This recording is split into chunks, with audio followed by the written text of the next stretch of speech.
शुरुआत करते हैं आज के इस खास विश्लेषण की। हाल ही में मध्य प्रदेश के टीकमगढ़ में एक सम्मान समारोह आयोजित किया गया था। यह कोई आम कार्यक्रम नहीं था, बल्कि अखिल भारतीय सर्व चढ़ार चढ़ार समाज सभा द्वारा उठाया गया एक ऐसा कदम था जो एक पूरे समुदाय के सामाजिक उत्थान और शैक्षिक सशक्तिकरण की कहानी कहता है। आइए स्रोत सामग्री के आधार पर इस पूरी यात्रा को समझते हैं।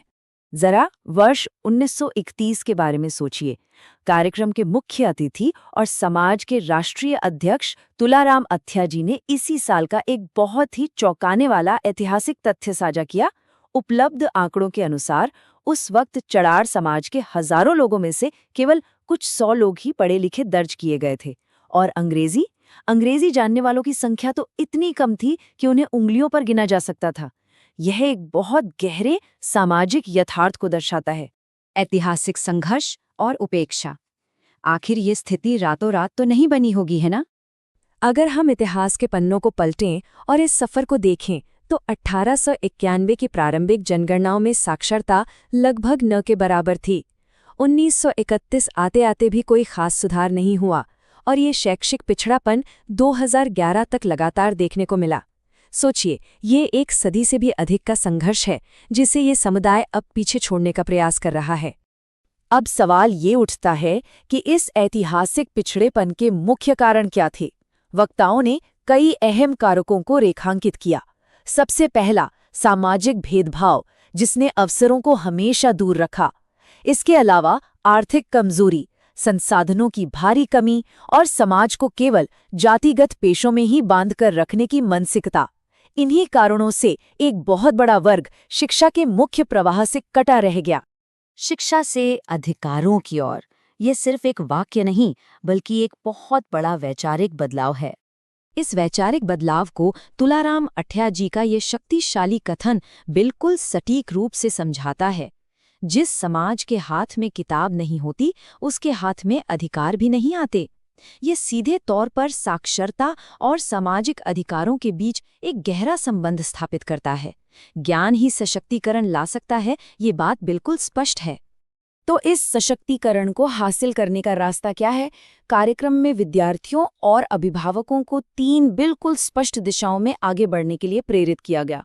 पहला, उच्च शिक्षा की ओर कदम बढ़ाना। दूसरा, तकनीकी शिक्षा प्राप्त करना, जो आज के समय की सबसे बड़ी मांग है। और तीसरा, प्रतियोगी परीक्षाओं की तैयारी करना। समाज में बराबरी का स्थान पाने के लिए इन आधुनिक शिक्षा प्रणालियों में उत्कृष्टता हासिल करना बेहद जरूरी बताया गया। मेधावी विद्यार्थियों का सम्मान। ऐतिहासिक संदर्भों और रणनीतियों को समझने के बाद अब बात करते हैं वर्तमान की।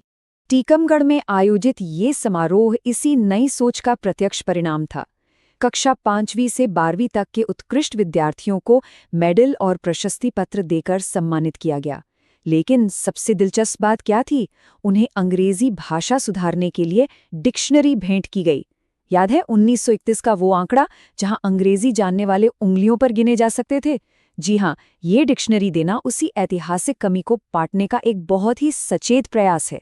ये दिखाता है कि समाज अपनी कमजोरियों को पहचानकर उन्हें कैसे दूर कर रहा है। इस बदलाव के नायकों में एक तरफ तनिष्क, पवन, गौरव, राधा और वंदना जैसे प्रतिभाशाली छात्र छात्राएं हैं, तो दूसरी तरफ एडवोकेट तुलसीराम और दीपचंद जैसे आयोजक व गणमान्य नागरिक हैं, जिन्होंने मध्य प्रदेश और अन्य राज्यों से आकर सहयोग किया। वक्ताओं का बिल्कुल स्पष्ट मानना था कि इन प्रतिभाओं को मंच पर सम्मानित होता देख हर घर में एक बेहद सकारात्मक शैक्षणिक वातावरण तैयार होगा। भविष्य की नई उड़ान। अब लक्ष्य केवल साक्षर होना नहीं, बल्कि ऐतिहासिक परिधियों को तोड़ना है। ऐतिहासिक रूप से जो जातिगत पेशे एक मजबूरी बने हुए थे, उनकी जगह अब डॉक्टर, इंजीनियर, प्रशासनिक अधिकारी और वैज्ञानिक बनने की प्रेरणा ने ले ली है। वक्ताओं ने बिल्कुल साफ कर दिया कि समाज को पारंपरिक सोच से बाहर निकलकर इन आधुनिक नेतृत्वकारी भूमिकाओं को अपनाना ही होगा। ये सच में एक बहुत ही महत्वाकांक्षी बदलाव है। अंत में ये विश्लेषण हमारे सामने एक बहुत ही विचारोत्तेजक प्रश्न छोड़ जाता है।